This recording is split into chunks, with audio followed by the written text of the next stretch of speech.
세상의 평범한 삶이란 도대체 어떤 것일까요? 유별나지 않고 무던하게 잘 살 수 있을 것이라 생각했던 제 결혼은 완전히 다른 방향으로 흘러갔습니다. 우리 시댁 식구들이 정말 이상한 사람들이라는 것을 아니 이상한 집안이라는 걸 전에는 미처 몰랐거든요. 그걸 미리 알 수 있었다면 오히려 피했을지도 모르겠어요. 세상에, 그러면 고부 갈등으로 이혼하는 부부가 없을 텐데요. 그저 결혼을 하고 나서 순탄하게 남들처럼 평범하게 살게 될 거라고 생각했어요. 우리 남편은 저밖에 모르는 사람이었고 연애 때도 제가 구두를 신어서 발가락이 아파도 근처 편의점에 가서 슬리퍼라도 사오는 것은 순종적으로 보였는데 이런 남편의 가족들이 그렇게 이상한 사람들일 줄은 생각을 못했어요. 우리 시어머니는 정말 대단한 사람이었습니다. 아들 부심이 대단했던 것이죠. 그래서 아들이 얼마나 잘나마도 했느냐, 그건 결코 아니었습니다. 제 남편이자 너무나 사랑하는 사람이지만 객관적으로든 주관적으로든 그냥 평범하게 회사 다니면서 다른 이들이 받는 것만큼의 월급을 받으면서 살았거든요. 명문대를 나왔다거나 대기업에 다니는 등 그런 것은 결코 없었어요. 제가 상여금을 받는 달에는 때로 남편보다 월급이 더 많았던 적도 있었답니다. 그냥 평범한 직장인으로서 우리 시어머니는 본인이 아드님 낳았다는 이유로 혹은 자기 아들이라는 이유로 엄청난 힘을 주며 자랑스러워했는데 그건 단지 오해입니다. 백슬래시 쌓인 애나들을 낳아야 하며 무조건적으로 우리 아들이 독자 아니냐는 식의 말을 하고 계시더라고요. 이 모든 것은 우리 선조님의 덕으로 인해 대대로 이어지는 것이라고 합니다. 선조님의 은혜가 없으면 말이죠. 아들도 못 낳고 학대를 당하며 살게 됩니다. 그러니까 너도 꼭 아들을 낳아야 합니다. 한번 아들을 낳으면 얼마나 안심스러운지 알게 될 거예요. 하지만 아들은 꼭 아들이 아닙니다. 결혼 초부터 아들에 대해 말씀하시던 것 같았지만 시간이 흘러가면서 아들에 대한 기대를 매우 높게 하셨죠. 내가 아들을 낳겠다라고 생각하는 것도 아닌데 왜 이런 생각이 크게 드는지 궁금해했어요. 그런데 우리 시어머니가 가장 어려워하는 날이 있었죠. 바로 제사를 지내는 날이었어요. 우리 시어머니는 막내 아들과 결혼을 했습니다.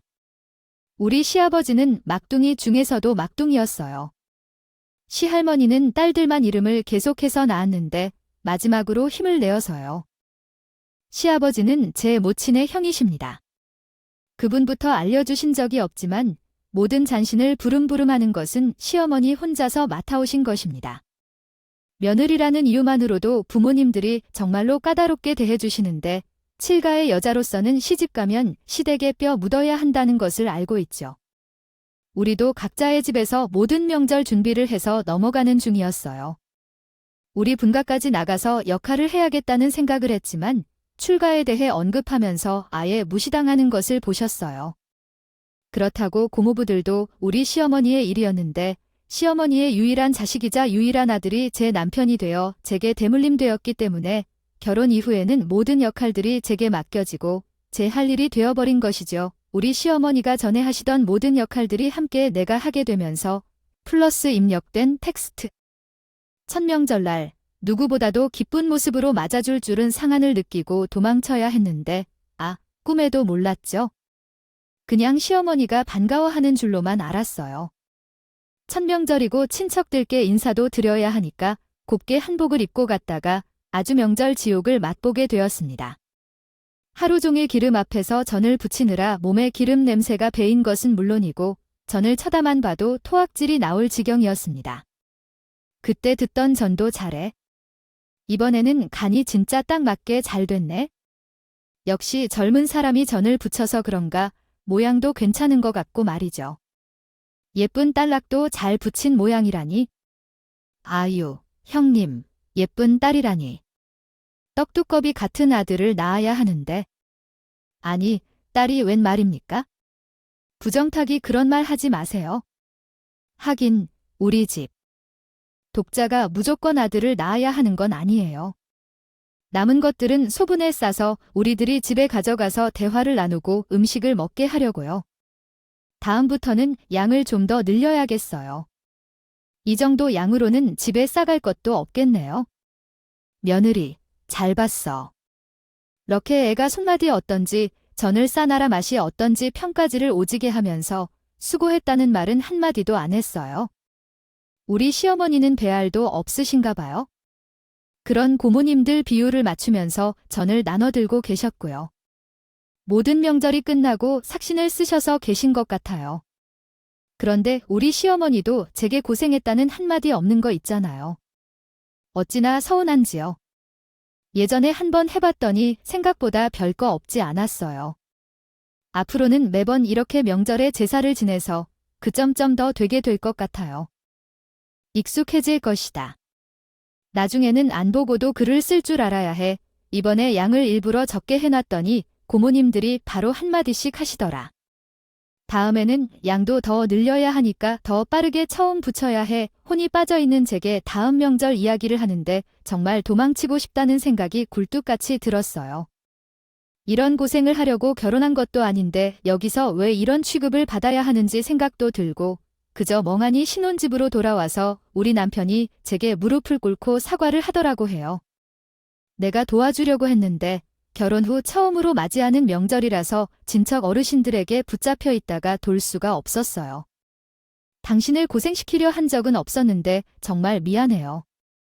다음에는 다 거절하고 당신이 일부터 하는 일에 대해 많이 힘들었죠. 정말로 고생했어요. 제 손에 기름이 튀어서 생긴 상처 때문에 미안해하는데 음식 다듬을 때 선을 베어 상처가 생겼어요. 상처에 소독을 하고 밴드를 붙여주고 있는데 솔직히 말해서 두고 보니까 한 번도 시어머니를 도와본 적이 없는 것 같아요. 다음에는 명절 준비를 도울지 저에게 물어봐 주실 수 있을까요? 남편이 하는 것을 보면서 계속 같이 살아도 되는지 결정해야겠어요. 결혼 후 첫 명절을 지나니 이혼을 고민하게 되었어요. 명절이 얼마나 어려운지 상상할 수 있죠. 그런데 우리 남편은 순애보적인 사람이라는 생각이 들어서 다음 명절에는 제 곁에서 붙어 계셔서 도와줬으면 하는 생각으로 편안했습니다. 하지만 그 모습을 같이 사는 사람이 싫어했다는 것에 깨달았습니다. 시어머니 계시는데도 이 사람은 결혼을 하고 나서 무엇을 잘못 먹었는지 알 수 없어요. 남자가 주방에 들어오면 안 되는 것을 수십 년 동안 경고했는데 무시하고 결혼식을 치르고 무엇을 하는지 남자가 부엌에 들어와서 일을 하는 건지요. 아들은 아마 부모의 행동을 따를 수밖에 없는 건가요? 뭔가를 떨고 있다고 해서 아무 일도 안 한다면서 말이에요. 아이를 무시하고 나 자신을 포함한 누군가 여름이나 가을에도 물 한 잔을 받으러 오면 이런 일까지도 다 해줬는데 결혼을 한다고 이렇게 부엌에 들어와서 일을 하는 것이 맞는 행동일까요? 아이야 성별은 그다지 중요하지 않은데 왜 남자나 여자를 따로 들여다보나요? 또한 우리 조상님께 제사를 지내는데 조상님과 핏줄이 섞인 사람들은 놔두고 남의 핏줄을 이쪽 저쪽 들어서 일을 할 수 있는 건 뭔가요? 결혼 전에는 모른 게 많은데 결혼 후에야 이런 일들이 이해가 안 돼요. 생각이 드네. 얘가 정말 내가 어르신들 보기 창박 죽겠다. 가서 어르신들이랑 같이 술이라도 한잔하고 말똥무나 하고 있지. 왜 여기 와서 설치고 있냐고. 이건 며느리들의 몫이라는 걸 몰라서 그래? 누가 법으로 지정했다고 해놨어. 그리고 이 나이에 목도로 매번 어르신들이랑 말똥무해 드렸는데 이제 할 말도 없어요? 우리 아버지도 부엌에 들어와서 맨날 그렇게 먹을 거 챙겨가던 사람인데. 아들 딱 나잔수, 엄마. 그럼 미신 좀 그만 믿어. 난 안 믿어. 시어머니는 저에게 모든 일을 맡기고 손 놓고 있다가 남편이 제 옆에 와서 제 일을 돕고 있으니 어쩔 수 없이 저한테 이래라 저래라 하던 걸 멈추고 일을 돕기 시작했어요. 남편이 일하는 게 고가워 그런 건지 아까워서 그런 건지는 모르겠지만 일손이 늘어나니까 훨씬. 수월해도 남편의 옆구리를 찌르며 잘했다. 고윙크를 한번 날려주세요. 그러나 그 모습을 지켜보던 고모님들은 가만히 있으셨겠지만 나는 모든 것을 다 보고 있다. 결혼하고 나니 성숙해 보이려는 척하거나 조카와 며느리가 다투는 듯 부엌에서 다투는 걸 보여주지 마세요. 고모들, 술을 부탁드리죠. 소주를 따르고 대접해야죠. 여기서 뭘 하고 계세요? 급히 나가야겠어요. 그렇게 제 남편은 조카가 없어서 심심하대요. 거기서 전 여자가 해야 할 질문을 해야 할 테니 어서 와서 술 동반자를 해주세요. 고모들, 그러지 마시고 이리 좀 도와주세요. 왜 너희가 가만히 구경만 하고 있는지요? 할머니, 할아버지, 아이들이 노는데 여기에선 핏줄이 아닌 사람들만 있으면 안 돼요. 어머나, 아이고, 이렇게 말하면 안 돼요. 하지마, 누나야로 해야죠. 별말을 다 하네. 우리는 추가 외인이 아무런. 추가 외인은 각자의 집에서 열심히 일하고 내 친정에 왔다가 쉬면서 대접을 받을 생각이라는데 왜 그러는지 알아? 주가 외인이면 명절에 이제 오지 말아야 해야 돼. 명절에 찾아오는 것도 많고 평소에도 괜히 찾아와서 우리 엄마한테 요구사항을 하면서 요리를 시키는 걸 모르기 때문에. 아이 진짜 왜 사람들은 자기들 편할 때만 추가해이고 손 하나 까딱도 않고 있는지. 그 말에 고모님들은 당황해서 아무 말도 못했어. 분위기가 점점 더 위축되고 있는데 이런 상황에서 보다 못한 아버지가 나서서 큰 소리로 말을 하셨지. 얘야, 너는 고모들한테 그런 말버릇이야? 남자가 말이다. 집안일에 전념하다 보면 집안 기둥에 금이 가는 거야? 번쩍하면서 지나치면 안 돼. 결혼 전에는 몰랐는데 결혼하고 나니까 보이더라고요. 엄마가 얼마나 고생했는지. 아버지는 평생을 이 모습을 봤으면서도 느껴진 게 없어요. 아버지도 참 그렇다. 엄마가 매번 이렇게 혼자 고생할 때 옆에서 좀 도움이 되기도 해야죠. 제가 결혼 전에는 절이 없었네. 우리 마누라가 고생하는 걸 싫어하니 저는 도와드리겠습니다. 그 말에 갑자기 우리 시어머니가 서운해 보이게도 한 건지 눈물을 흘리셨어요. 순간 정적이 흐르고 다들 어쩔 줄 몰라 했죠. 시어머니의 흐느낌이 커지니까 고모님들, 아니 분위기가 왜 이래 하면서 괜히 딴청을 부리시고 시아버지도 아무 말씀 못하고 헛기침만 하셨어요. 그렇게 대충 일을 하고 끝을 냈는데 그 다음 제사하고 뭐 달라지는 것이 있었을까요? 전혀 없었죠. 여전히 부모님들은 좀 싸줘라 갈비찜을. 넉넉하게 하면서도 은근히 챙겨 먹었던 음식에 대해 이야기하고 있었다. 그때와는 달리 시어머니와 나만의 일들을 처리하느라 버둥거렸다. 결혼 1년차를 정신없이 보내고 나니 2년차가 찾아왔다. 사실 아이를 가질 계획은 있었지만 아주 먼 미래의 일이라고 생각했고 당장 구체적인 계획을 세우지 않았다. 그런데 2년차에 딱 임신을 하게 된 것이었다. 양가에 알리고 큰 축하를 받았지만 뱃속 아이가 예민한지 뭔지 입덧이 심해서 명절에 제사를 지내지 않고 음식이라는 것도 근처에 가기만 해도 토하는 게 심한 정도였다.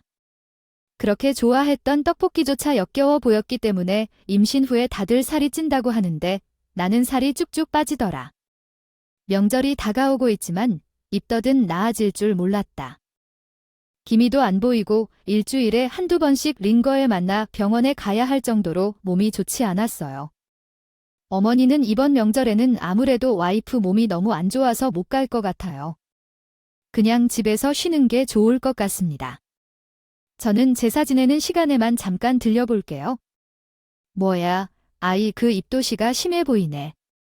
그 정도로 얼마나 심하다고 그렇게 유난을 부리고 그러니? 아, 그러면 그 많은 명절 일들을 다 나 혼자서 하는 소리야? 꾀병을 부려도 이분 수지 아무나 임신 안 해봤고 입덧도 안 해본 줄 알아. 입덧이 심해서 토할 것 같으면 여기 와서 다가 토하라고. 그래, 남편이 못 가겠다고 통보하면 노발대발하면서 억지를 쓰는데 우리 시어머니가 독해도 저렇게까지 독할 수 있나 싶을 정도였어요. 어떻게 입덧으로 힘들어하는지요? 며느리에게 일하다가 토하겠다고 말할 수 있나요? 그 말에 남편이 화를 냈는지 시어머니에게 쏘아붙였다고 해요. 제가 들을까 봐 몰래 방에 가서 전화를 걸었는데 정말 속상하기도 하고 화가 나기도 했어요. 남편과 통화를 마친 후에 시어머니가 제게 문자를 하나 보내셨어요. 그런 식으로 피해 나가면 안 돼. 며느리의 도리는 다 지켜야 한다고 생각한다. 우리 아들을 방패 삼으려 하지 말고 무조건 오라. 아니면 내가 가서 말해줄 테니까 제가 시어머니가 보낸 문자를 남편에게 보여주니 남편은 화를 내며 결국에는 속이 더 없어 시어머니에게 다시 전화를 걸어서 쏘아붙였다고 해요. 엄마, 임신 중인 며느리에게 그런 문자를 보내는 사람이 어디 있어요? 라고 말했다고 해요. 진절머리 난다. 정말 제사를 지내봐야 하나요? 조상님이 알아주지도 않고 집안 형편이 달라지는 것도 아니잖아요. 엄마가 하는 건 복수야. 복수라니. 그저 그동안 시집살이를 당해온 것에 대한 화풀이를 내 와이프에게 대물려시키는 것밖에는 안 되라고. 아들을 데려서 힘들어하는 며느리에게 보약이나 지어줄 생각은 안 하고 이런 일을 시켜주고 싶어요. 아유, 내가 정말 평생 키운 아들한테 배신감을 이렇게 느끼게 될 줄은 꿈에도 몰랐다. 내가 너를 어떻게 키웠는데 그동안 내가 시집살이를 당하고 제사를 지낼 때는 모른 척하더니 만 이제 와서 며느리 편을 들고 있을 수 있니? 어이가 집안에 내 편은 하나도 없어 하죠. 며느리가 와서 나를 도와서 일을 해줘야지. 아니면 그 많은 일을 혼자 하고 앉아 있어. 그럼 내가 가서 전부 칠까? 할 텐데 와이프를 그냥 놔둬요. 이미 힘든 사람이라. 쭉 앉아서 어떻게 일을 해야 해? 내가 귀하게 우리 아들에게 그런 일을 시켜서 편안한 마음일까? 아이고, 당신만큼 손재주가 빨라야 하는데 뭘 해, 아이쿠. 나의 인생을 종놈 신고 살아야 하는 팔자인가? 아이고, 엄마야, 남이나 다름없이 며느리에게 이런 일을 시키는 게 마음이 편한가? 내 아이를 둔 며느리에게 잘해줘도 모자라다. 아니, 언제 나 이 집 구석에서 벗어날까 생각해. 내게 가출이라 말하는 이런 무시하는데 더 살아서 뭘 해, 에이그. 시어머니는 답답해하면서 화를 터뜨리고 결국 난 전화를 계속 들으면서 마음이 불편해서 시어머니네 집에 가자 했어요. 내가 얼마나 도움이 될까요? 될지는 모르겠지만 하는 신이라도 해야 하는데 두고두고 말이 안 나올 것 같았어요. 이게 바로 며느리의 숙명이라면 숙명이겠지요. 저는 시댁으로 향하는 길에 씩씩거리는 남편에게 넌지시 물어봤어요. 근데 나도 이쯤 되니 궁금해서 말이에요. 어머님은 왜 저렇게 시댁 식구들한테 꼼짝도 못하고 그러시는 거야? 솔직히 말해서 명절에 일해보니까 나도 그런 생각이 들었거든요. 아이 집에서 도망가고 싶다고 천명절 때 아무도 도와주는 사람이 없어서 힘들었던 거잖아. 어머님은 늘 혼자 그 일을 도맡아 하셨고 나면 몇 번 도망가다 생각이 들었을 것 같은데 왜 꾸역꾸역 버티고 계신 건지 모르겠어요. 아버님이 살갑게 어머님 편을 드는 것도 아니고 고모님들이 어머님을 종부리 같이 대하는데 왜 저렇게 꽉 잡혀 살고 계신 거야? 사실 우리 엄마는 내가 이 사실을 이미 알고 있다는 것을 모르고 있어서 말을 하지 않고 있었는데 참을 수 없어서 말해야겠다. 우리 엄마가 속된 말로 우리 집에 시집 온 것은 아니라 팔려온 것이거나 다름없다. 그때 그 시절에는 이런 일이 흔했었나 보다. 우리 엄마네 집은 엄청나게 가난했고 줄줄이 동생들도 따라 있었다고 해. 왜 예전에는 그런 중매 자리가 많다고 했던 것처럼 부잣집에 팔려가는 일들이 많았는지 어찌됐든 그런 일들은 남자 쪽에 문제가 없거나 그런 엄격한 조건을 충족해야 한 것은 아니야. 아버지가 사지 불편한 것도 아닐 뿐만 아니라 관리받아야 할 병이 있지도 않은데 어머니가 굳이 그런 식으로 시집을 온 것은 이유가 없다고 해야지. 사실 우리 아버지는 좋은 분이 아니시라 하시더라고. 첫 번째 부인이던 두 번째 부인이던 둘 다 몸에 문제가 있었는지 임신을 하지 못해 쫓겨났다는 사실이 있었다. 우리 엄마가 세 번째 결혼을 했는데 그래서 우리 엄마네 집에 도움을 줄 것이라는 약속을 한 거야. 돈을 많이 주고 겨우겨우 구현해서 데리고 왔는데 결혼한 지 3개월 만에 나를 낳았어. 아이, 그러면 오히려 대접을 받아야 하는 거 아니겠어? 자식이 없어서 결혼을 3번나 한 집안인데 아들이 딱 건져 나왔으니까 왕대접을 받아야 하는 거 아니냐고 상식적으로 이해가 안 가. 근데 내가 팔석둥이로 태어났어. 10달을 채우기도 전에 초반에 엄청나게 힘들었는데 또 튼튼한 유전자를 잘 물려받은 지 발작 둥시임에도 불구하고 건강하게 태어났어. 그래서 집안에서 우리 엄마가 나름대로 대접을 받았대. 아들을 엄청나게 기다리던 집안에서 이렇게 아들이 건강하게 나왔으니까. 근데 문제는 그 이후에 우리 엄마의 친정, 즉 외할아버지 댁에서 대를 이었으니 돈을 더 내놔라 하면서 엄청나게 요구를 한다고 했더니 그제야 시어머니가 왜 군소리 없이 종로르들 자처하게 되었는지 이해가 되더라고요. 한마디로 시어머니의 친정이 감사한 줄 모르는 망나니 집안이었던 거예요. 그래서 시아버지의 집안에서는 시어머니를 구박하기 시작했고 시어머니의 입지가 좁아지게 된 것이었죠. 시어멜니의 친정에서는 돈이 필요하다고 시어멜 씨에게 닥달을 하고 시어멜니의 시댁에서는 아들 낳은 것만으로 베푼 걸 다 베푼 것인데 무리하게 욕구를 하니까 시어멜 씨한테 화풀이를 하게 된 거예요. 시어멜니는 결국 집안에서 종이나 다름없는 사람이 된 거죠. 양가에서 서로들 시어멜 씨에게 난리를 치니까 이쪽에서 시달려 저쪽에서. 말이 아니라는 건 눈치를 찾는다 그렇게. 제사가 끝나고 시어머니가 애만 나와봐라 이를 갈고 있다는 것을 알아차렸어. 아휴, 내가 그래서 이 나이에서의 임신이라도 해야 하나. 아니, 임신이 유세냐, 유난을 던진다. 아주 그냥 아이만 출산하고 나면 입 덮인 개는 못 되겠지? 아니, 시어머니가 제게 억하심정이 있는 것도 아닌데 왜 제하 싶을 정도였다니까요? 뭐, 어쩌겠어요. 본인이 당한 시집살이에 대한 복수가 하고 싶다는데 그 대상이 쟤라는 게 억울할 뿐이었죠. 하지만 쟤도 그냥 웃으면서 그래, 면이하고 넘어갈 수만은 없었으니까 언젠가는 제대로 통수 한 번 치겠다고 이를 갈고 있었어요. 원래 여자가 한을 품으면 월에도 눈이 내린다는 말이 있잖아요. 저도 시아버지나 시어머니에게 본 모습을 보여줄 수 있는 날이 올 것이라 생각하며 그날만을 기다렸어요. 그렇게 저는 10달을 품어서 아이를 낳았고 뜻밖에도 아들을 낳은 덕분에 시아버지로부터 과한 칭찬을 듣게 되었죠. 우리 며느리가 말이야 아주 대단해. 어떻게 한 방에 대를 이을 아들을 낳을 수가 있느냐 하면서 잘했다 장하다며 칭찬해 주셨어요. 뭐 가지고 싶은 게 없느냐? 요즘은 조리원이 마사지를 해주고 사모들을 위한 프로그램도 있다던데 라고 하더군요. 아, 내가 그거 결제해주마. 우리 집안 대르리에겐 그 정도는 당연히 내가 해줘야지. 물론 아들을 낳은 건 잘한 일이지만 당연히 이 집안 독자의 며느리가 되었으니 아들을 낳아야지. 이 집안의 대리일은 숙제와도 같은 일인데 뭘 그렇게 유난을 부리나요? 애 낳느라 고생했지만 미역국이나 뚝배기 된장찌개든 해드리마. 하다니 기가 막히네요. 아주머니, 아직 직장 다니고 계세요? 제가 무직이라면 데이트를 어떻게 할 생각이신 거죠? 나이도 지금 생각해보면 가까워지고 돈이라도 있어야 연애를 하든 말든 할 수 있죠.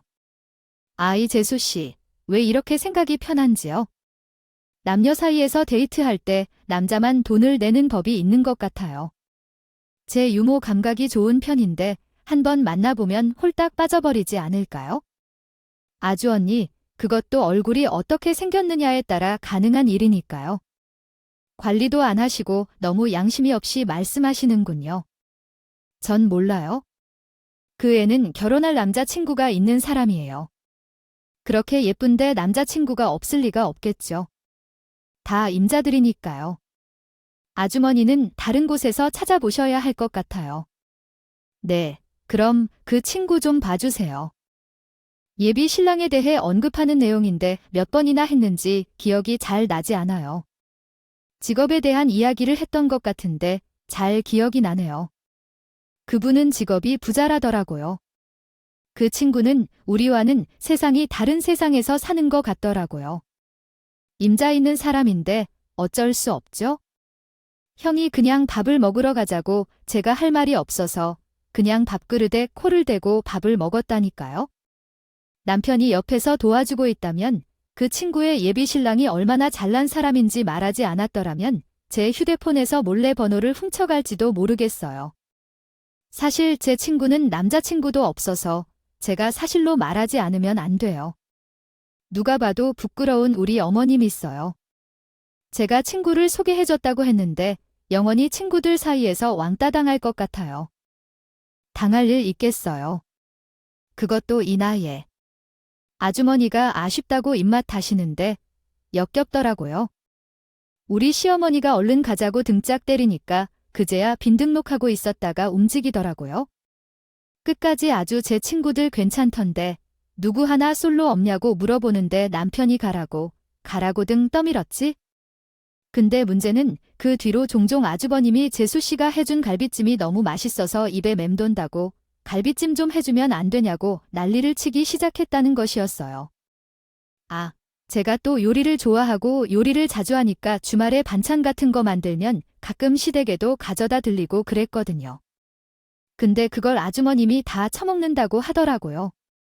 아니, 시부모님 드시라고 조금씩 담아간 것을 왜 그렇게 다 처먹는지 정말 짜증이 났어요. 근데 거기서 멈출 우리 아주버님이 글을 쓰고 있는데 매번 필요한 물건을 딱딱 사다 주시는 것이 어찌나 감사한지 모르겠어요. 저는 초보 마음이라 그런지 배워야 할 것들이 너무 많아요. 그래도 우리 아들이 정말 예쁘시죠? 내가 뭘 알아? 그래도 한번 키워본 내가 더 잘 알겠지? 우리 아들이 말이야. 내가 정말 사랑했던 사람을 많이 닮았거든. 그 얼굴이 커가면서 가물가물해지는 기억에서 점점 사라졌었는데 우리 손주를 보니까 딱 기억이 나네. 손주가 훨씬 더 많이 닮은 것 같아. 그래, 우리 부모님께서도 남편을 정말 많이 닮았다고 그러셨어. 남편도 아버지를 닮았을까? 아니에요. 어머님이 정말 사랑했다던 그 사람, 아버님 말씀하시는 거죠? 응, 로맨틱하셔라. 세월이 지나면서 사랑보다는 정으로 살아가는 거겠죠. 그들은 말하던 것처럼 여전히 사랑이 서로 누르고 있는 것 같아요. 그들은 정을 지니고 살고 있다고요. 맞아요. 이야기는 옛날 일이겠죠? 그 사람을 말해요. 지금은 주름이 잡히고 배가 부풀어 있어도 젊을 때에는 괜찮았어요. 그래서 여전히 그 기억을 간직하며 어려움을 이겨내며 살고 있는 거겠죠. 정이 생겨도 너무 많이 생겨버린 거죠. 그런 말이죠. 나도 남편에게 많은 사랑과 정을 주고 받아야 할 것 같아요. 아버지처럼 주름이 자글자글해져도 배가 부풀어 있어도 사랑하는 마음이 여전할 수 있도록요. 어머니, 아이를 키우는데 많은 도움을 주세요. 초보 엄마로서 제가 모르는 부분이 많아요. 친정이 가깝다면 몰라도 친정이 너무 먼 곳에 있어서 도움을 받고 싶어요. 서러워라 아이고 아이고, 우리 첫째 아들의 나이가 어디로 가버렸나 싶어. 정말 철이 없어서 내가 다 부끄럽다. 부끄러워 처놈이 나이를 먹을 줄 아니 왜 그러나 몰라. 아, 제가요. 더 이상 못 참겠어요. 아주부님이 자꾸 반찬 내놔라 하시는데 우리 형제가 땅을 파서 반찬을 만든다고 아시나요? 이제는 돈 주고 사세요. 저한테 돈 주시면 반찬을 아주 기깔나게 만들어서 배달해 드릴 테니까 돈 내고 사주세요. 그것 때문에 아쉽긴 했지만 시어머니께 반찬을 가져다 드리는 일도 그만두게 되었죠. 호의로 시작한 일이었는데 아주부님이 너무 당연하게 생각하니까 저도 더는 그런 호의를 보이면 안 되겠다는 생각이 들게 했거든요. 그렇게 시간이 6개월 정도 지난 후에 저가 임신을 하게 되었다는 것을 알게 되고 남편과 함께 매우 아니 사람이라면 이럴 수 없다고 생각했어요. 정신없이 육아를 하다 보니 이미 추석이었는데 시어머니가 어김없이 전화해서 으름장을 놓으라고 했어요. 이제는 출산해서 입덧 없으니까 일하러 올 거라는 거지요. 이번에는 좀 일찍 왔으면 좋겠구나. 우리 손자 얼굴도 보게 해주고 싶어서 내가 돌볼 테니까 너는 제사 준비나 열심히 하고 있어야 해. 내가 고모들께도 우리 손주 자랑 얼마나 했는지 다 들려주고 오겠다고 하는 거래. 그래서 아침에 와라. 뭔가 바뀐 것 같은 느낌이 들었지만 그래도 아이를 낳고 나면 제사 준비를 열심히 해야겠다고 말한 후 쉬었어요. 그래서 이번에는 2배로 일을 해야겠다 싶어서 알았어요. 오랜만에 명절 준비하는 거라 잘할 수 있을지 조금 긴장된 것 같아요. 같더라고요. 글쎄, 시댁에 가기 전날 밤에 갑자기 배가 살살 아픈 것 같아요. 긴 하게 되면 아랫배가 살살 시린 것처럼 아프기도 하죠. 괜찮을 거라고 호흡을 해보지만 이 복통이 줄어들지 않아서 화장실을 가야 할까 싶었어요. 하루 종일 화장실에 들어앉아 있어도 배만 계속 아픈 것 같아요. 신호가 오는 것도 아니고 배가 아프니까 신경이 계속 쓰이고 그랬어요. 시간이 지나면서 지날수록 복통이 점점 심해져서 인터넷에 검색해보니 장염일 수도 있다고 하더라고요. 장염에는 굶는 게 직방이라 하더라고요. 일부러 밥도 안 먹었지만 계속 배가 아픈 것 같아요. 복통의 강도도 그렇고 추기도 그렇고 점점 더 짧아지고 심해지고 있어요. 거의 진통을 아무리 해도 오는 것처럼 아파 죽겠는데 식은 땀도 나고 열도 나는 것 같고 정말로 정신이 혼미해져서 뭔지 몰라요. 알겠습니다. 출산을 할 때 진통이 오고 아픈데 저는 임신한 적도 없는데 괜찮아질 거라며 참았어요. 하지만 다음 날 얼굴이 노랗게 부어올 정도로 병이 더 심하다고 생각되어 남편이 제 얼굴을 보고 병원에 가자고 제안했어요. 일단은 복통으로만 생각했지만 얼굴이 노랗게 변하는 것은 일상적인 일이 아닌 것 같아서 병원에 가자고 했는데 명절이 시작된 아침에는 병원 영업시간을 알 수도 없을 거란 생각에 그냥 집으로 돌아가기로 결정했어요. 고모님들이 이번에는 빨리 와달라고 하신다던데 고모님들이 모두 일찍 도착할 것 같고 그리고 저는 이해할 수 없었어요. 제가 그냥 울었던 건데 최선을 다해 그랬지만 짜증이 나서 눈물이 자연스럽게 나오더라고요. 그러니까 별로 아닌 이야기에도 울고 짜증내니까 시부모님들도 당황하셨고 아주머니도 당황하셨어요. 그 이후로 시부모님께서는 제가 아주머니 없을 때만 따로 만나서 식사를 사주시고 아기 용품도 사주셨어요. 솔직히 시부모님들은 너무 좋아해 주셨지만 아주머니를 봐야 한다는 것이 곤혹스러웠어요. 나이가 38이고 백수이며 이혼까지 했는데 어서 어디든 취직해서 살 생각을 하고 싶었어요. 그런데 왜 이렇게 자유롭게 살지 몰랐어요. 입덧도 끝나고 배도 생각보다 많이 부른 상태여서 몸이 너무 힘들어서 육가가 어려웠어요. 요직을 조금 일찍 내게 되었어서 육가직을 내는데 집에서 할 게 별로 없더라고요. 남편이 깔끔한 타입이라 청소할 게 많지 않아서 그래서 요리를 좋아하는 나는 매일 시작했어요. 시간이 넉넉해서 평소에 잘 해보지 않았던 오랜 시간 정성을 쏟아야 하는 음식들도 만들어 보았어요. 그러나 만들고 나니까 너무 깔끔하고 예쁘다고 생각되어 사진을 찍기 시작했어요. 그래서 매일 반찬을 만들고 요리를 찍어본 결과 사진이 사진첩에 쌓이게 되었어요. 또한 음식 사진만 찍히니까 정리해서 어디에 올려두면 좋을지 고민하다가 블로그를 시작하게 되었어요. 매일 일상을 공유하는 일기장 같은 걸 쓰기 시작했죠. 하루에 한 번 요리 사진을 올렸더니 레시피에 관심 있는 사람들이 많아져서 레시피를 올리고 요리 과정을 심화시켜 영상으로 찍기도 했어요. 이로 인해 방문자 수도 늘어나고 댓글도 많이 달리게 되었고 정말 즐거운 경험이었어요. 그런데 그때쯤에 임신 8개월 차가 되었을 때 시부모님께서 우리에게 이야기를 하셨어요. 첫째가 집에서 놀고만 있는 모습도 지쳐 보이고 우리도 돈을 버야만 하는 현실이 있다는 걸 깨달았어요. 그동안 벌어놓은 돈을 잊고 산 것 같아 보였고 그래서 작은 식당을 운영하고 싶다는 생각이 들었어요. 처음부터 큰 식당을 찾는 것이 아니라 지역 사람들이 자주 다니는 작은 가게를 운영하면 좋을 것 같아요. 현재는 배달 서비스가 많이 확대되었으니 괜찮을 것 같아요. 이 식당은 무슨 종류의 식당이죠?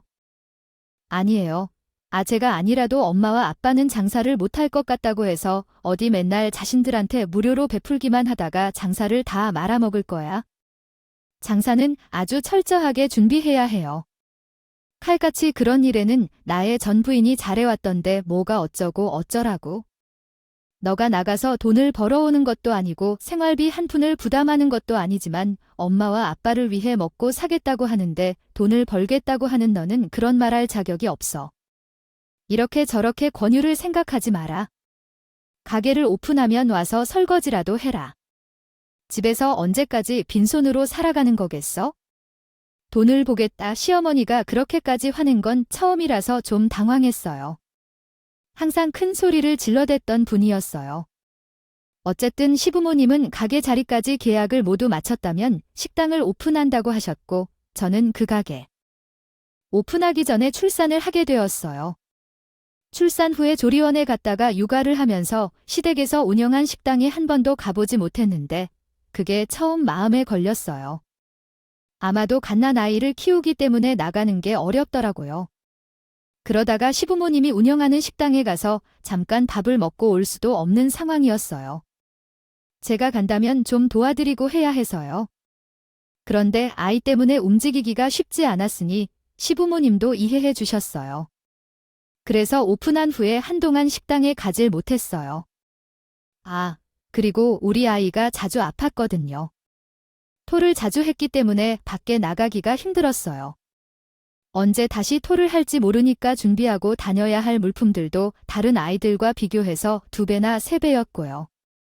그렇게 약 6개월이 지난 후에야 아이의 분유를 바꿔주고 병원에 가졌어요. 배가 아픈 것도 잊어버릴 정도로 흥분했다니까요. 링거를 꼽고 진통제를 맞으면서 화를 삭히고 남편을 기다렸더니 남편이 모든 수속을 마쳤다고 하며 2시간 뒤에 수술한다는 말을 하면서 제 옆을 지켜주더라고요. 근데 그것도 잠시 시어머니, 아버지, 고모님들이 병실로 총 출동을 한 거예요. 어머니, 아버지, 그리고 고모님들 여기에 어떻게 오셨어요? 제가 통화라도 했어야 했는데요. 제가 신용을 감추며 줄줄 흘리면서도 여기까지 찾아온 그 인간들을 보면서 말을 했어요. 정말 참을 수 없는 분노가 일어났거든요. 아파 죽겠는데 명절 음식하러 오래서 놈의 집안이라고 했다고 여기까지 상놈들이 다 출동한 거예요. 와, 진짜 대단하네요. 아시다시피 제가 꾀병이 있는지 아닌지 확인하고 싶으셨어요. 제 말에 시어머니가 씩씩거리면서 이 미친년이 뭐라는 거야? 라고 말했어요.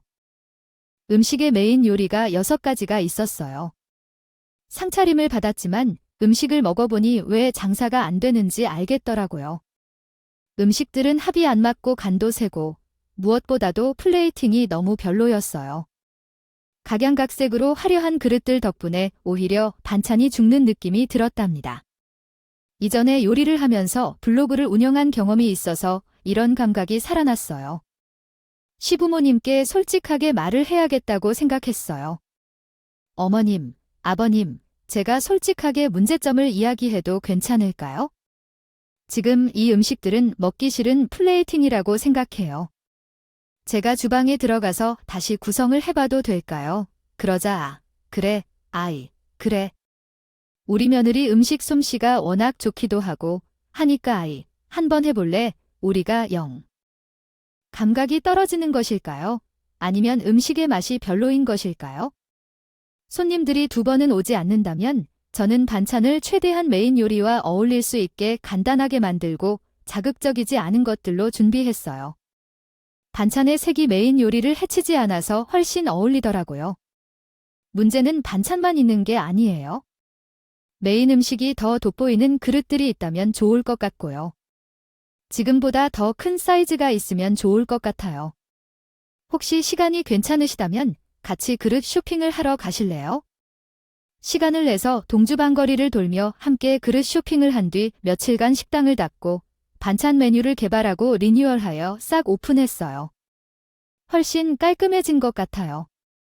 시부모님도 대단하다며 제 칭찬을 아끼지 않으셨지만 이미 손님들이 없는 가게인데 플레이팅이 변경됐다고 해서 이해하기 어려운데 무슨 이유일까요? 홍보가 될 것 같아요. 며칠 동안 손님이 적더라고요. 그래서 저도 최후의 수단을 사용했습니다. 바로 제 블로그에 시부모님 가게를 홍보하는 것이었어요.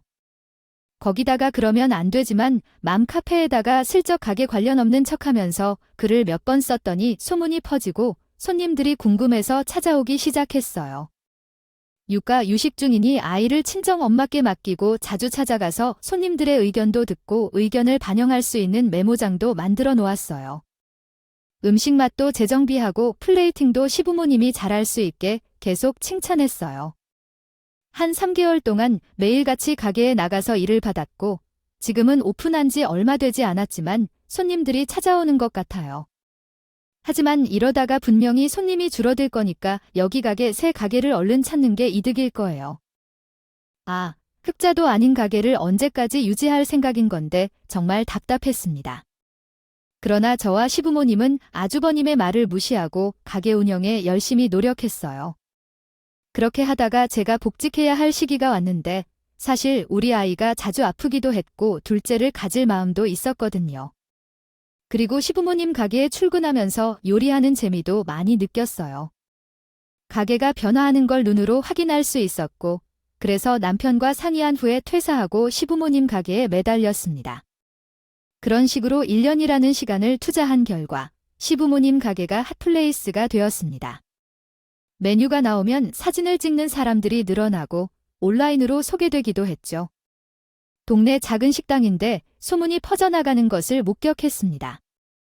나니까 줄을 서서 먹어야 하는 맛집으로 바뀌었어요. 단 1년 사이에요. 시부모님은 전부 제 덕이하고 너무 고마워하셨어요. 그 와중에 우리 아주버님 제가 식당 일에 힘을 쏟으니 본인이 할 거 없다면서 시부모님 식당 일은 뒷전에 두고 시부모님 가게 옆에 있는 카페에서 일을 하는 알바생이 예쁘다면서 거기서 아르바이트를 시작했어요. 그래, 아이가 뭐라도 해서 돈이라도 벌어라 싶은 마음도 있긴 했는데 일단 취직을 한 이유 자체가 좀 불순한 거예요. 카페 아르바이트생이 예뻐서 한번 꼬셔보겠다고 그 나이에 아유, 걔 노답이라 입 밖으로 내고 싶지 않은 이야기였는데 아무튼 거기서 여자 아르바이트생한테 추파를 던지다가 쫓겨난 거예요. 나이가 40에 그게 말이 되냐고요? 직장에 다니는? 그것도 아니고 카페에서 아르바이트를 하는 40대 배불룩한 아저씨에게 젊은 아르바이트생이 왜 달라붙는 거죠? 결국 직원들의 불만으로 아저씨는 쫓겨나게 되었습니다. 자신이 그만둔 척 시부모님의 식당을 몇 번 둘러보다가 대뜸 저를 붙잡고 그러는 거예요. 아이 나도 이제 방을 조금 끝내고 제대로 부모님 가게에서 일이라도 해보려고 하는데 혹시 우리 부모님 가게를 탐내는 게 아닌가요? 망해가는 음식점을 살려놓은 것은 잘 아는데 이건 장남으로서 당연한 일이라고 생각해. 우리 부모님은 이제 늙어서 식당 운영이 버거워하시는데 슬슬 내가 물려받을 준비를 해야겠지요. 그러니까 재수 씨는 조언을 전수받고 여기서 일을 하는 게 좋겠어요. 내가 월급을 잘 쳐줄 테니까 뜬금없이 시부모의 식당이 내 식당이 될 거라고 물려받을 거라고 당당하게 말을 하는데 그 말이 황당해서 모르게 큰 소리를 내고 말았어요. 솔직히 저라고 뭐 식당을 탐내고 있던 건 아니었거든요. 그냥 요리하는 게 즐겁고 시부모님께 도움을 드릴 수 있어서 뿌듯했던 것 뿐이었어요. 아니, 아주머님이 뭐 하시는데 신기하시다고 식당을 탐내고 그러세요. 여기는 저랑 시부모님이 다 일거든 식당인데 무슨 치로 그런 짓을 하냐고요. 아주머님이 괜히 손대다가 더 망가지면 어쩌려고요. 아주머님께서 정말 식당을 하고 싶으시다면 지금부터 천천히 처음부터 배우세요. 아, 나도 할 걸 다 하는데 뭘 배우나요? 요리하는 것도 재수 씨가 좀 도와준다면 되지. 이런 것이야말로 가족 사업이 아니겠어요. 아이 고작 4명이로 이야기하여 줄 수 있을 뿐이에요. 제가 다 가지고 가겠지만 솔직히 말해 내가 장남이니까 당연한 거 아니에요. 잘 쳐주겠다고 내가 탐내는 게 아니라 어차피 내 동생은 직장 다니고 있고 여자가 식당을 운영하는 게 쉬운 일이에요. 나도 도와서 일하면 섭섭치 않게 월급을 줄 테니까 탐내지 말라고. 이 놈이 지금 뜬금없이 나타나서는 설거지도 못하는 판에 무슨 소리라고 하는 거야? 너야말로 가서 설거지나 하고 우리 일이나 듣고 그래라. 이게 아주 욕심만 늘어서는 식당을 내놔라 그런 소리를 하고 있어? 아이 엄마, 내가 뭐 못할 소리 했어? 동생은 직장도 다니고 있고. 아, 재수 씨도 나중에 재취업하거나 아니면 여기서 아르바이트 하면 되잖아. 식당은 당연히 나한테 물려줘야지. 여기서 버는 돈이 얼마나 되는데? 설마 이걸 남 주겠다고? 에이, 그러면 안 되지. 그 말에 우리 시어머니가 참고치 못할 정도로 아주버님의 뺨을 갑자기 친 것인데 짝이라는 소리가 식당 내부까지 울렸어요. 손님들도 무슨 일이 일어났는지 궁금해하며 기웃거리고 난리가 났습니다. 저는 시어머니가 그런 행동을 할 줄 몰라서 놀라기도 했어요. 아주버님이 얼마나 노하실지라도 손을 올린 적은 한 번도 없었거든요. 너 같은 친구가 이렇게까지 과한 일을 하는 것은 아니지. 어떻게 이렇게 말할 수 있지도 어떻게 그런 소리를 무심코 할 수 있을까? 내가 형님을 보기 부끄러워해 살 수가 없다는 말이 나왔어요. 갑자기 형님네는 왜 나왔는지 궁금해서 물었더니 세상에 그 뒤에 이어지는 말이 충격적이었어요. 그동안 숨겨둔 비밀을 시어머니가 스스로 밝혀놓으셨어요. 우리 형님 내가 차량 사고 당한 후 너를 도와드린 게 벌써 35년이 지났어. 우리 아이가 태어나서 바쁠 때 너까지 돌보느라 얼마나 힘들었을까? 고생을 했는지도 애를 머리를 다쳐서 기억력이 가물가물하다 하지. 우리가 처음에는 누군지도 못 알아보길 큰일이 났겠구나 싶었다. 그래서 그런 너를 정성 들여 치료하고 우리 아들보다 더 귀하게 키웠더니 은혜도 모르고 이런 말을 하네. 내가 사람이야. 아유, 엄마, 내가 얼마나 욕심을 내었길래 그런 무서운 소리를 아무렇지도 않게 해? 내가 엄마 아빠 자식이 아니라고 부정하면 기분이라도 나아져 해도 너무한 거 아니야? 내가 이런 걸로 왜 거짓말을 치겠어? 당연히 다 사실이야. 내가 그동안 얼마나 참고도 참았는데 감히 식당까지 탐을 내면서 우겨대. 너무한 게 누군데 그런 소리를 하고 있어? 네, 너는 우리 친자식이 아니다. 나의 아주버님, 그러니까 내 아버지의 형의 아들이었다는 말이야. 형님, 내가 차 사고를 당해서 한날 한시예요. 돌아가신 후 차에는 오직 나 혼자 생존했고 차마 당신을 고아원에 맡기지 못했기 때문에 우리는 그 어려운 시련 속에서 너까지 키워내며 이따금 이해할 수 없는 말을 했다. 아이야, 얼마나 아빠를 닮았는지 알겠어. 당장 욕심내지 않고 천천히 요리를 배웠다고 해서 그런 말을 하지 마. 말리니까 너도 이제 진실을 알아야겠어.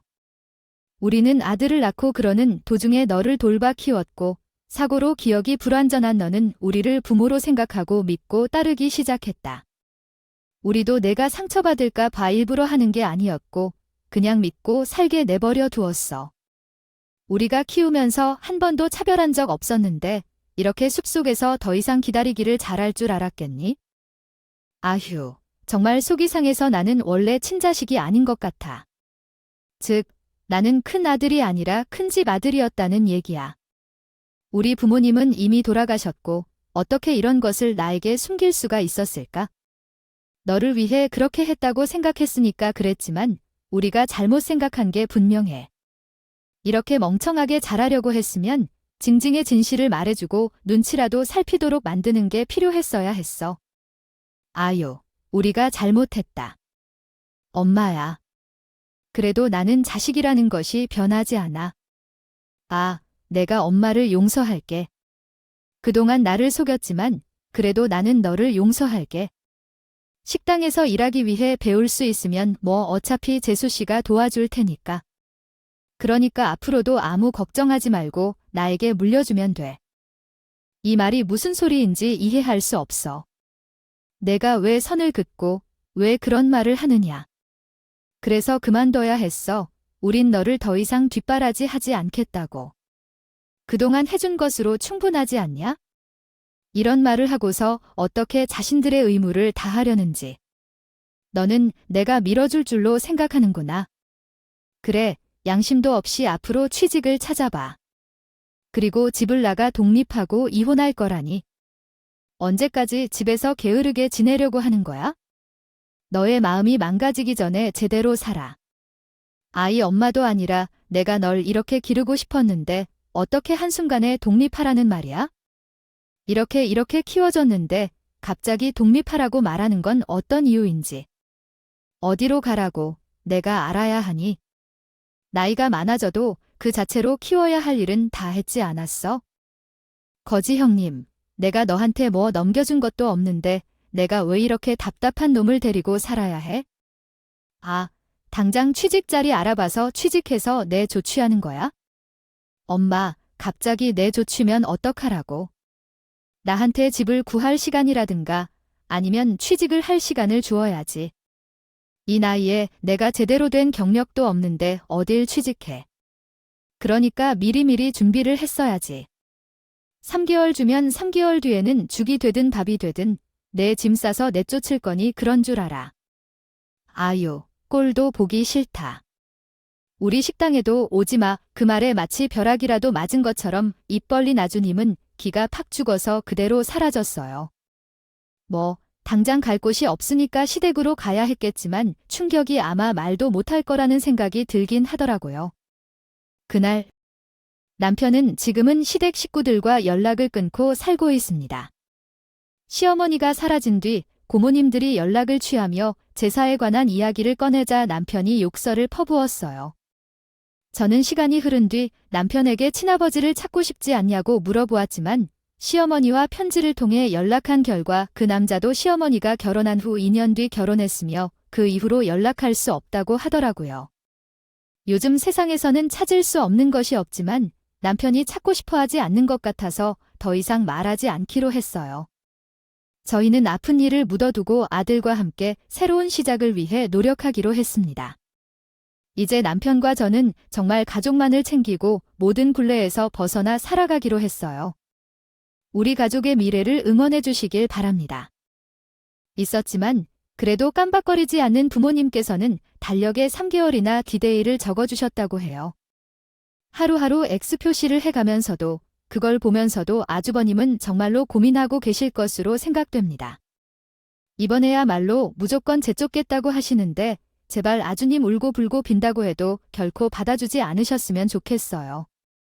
이제 아주버님의 독립까지 70일 정도밖에 남지 않았는데 그 사이에 제발 건강하게 취직이나 하길 바라는 바입니다. 짐 싸서 우리 집으로 오는 불상사가 없기를 바라며 저도 딱 잘라서 말했었거든요. 재수 씨, 내가 그동안 재수 씨한테 막말하고 못된 짓을 해서 미안해요. 이런 취지인 줄 몰랐고 혹시 집에서 쫓겨나면 몇 일 동안 재수 씨에게 도움 요청해도 될까요? 아니요, 저는 아주버님께 사과해야겠어요. 한마디 한다고 해서 그 상처들이 모두 사라지는 것은 아니에요. 처음에 저를 인사하러 왔다가 깽판을 주셨잖아요. 아주머님, 제가 아주머님과 한 공간에 단 30분도 못 있어요. 그래서 열심히 일해서 독립하고자 합니다. 아주머님, 파이팅! 그 이후로 남편에게도 도움 요청하지 못했어요. 제발 이번에는 정신 차리고 새 삶을 찾아가길 바라요. 웃음 없는 시댁살이 이야기를 들어주셔서 감사합니다.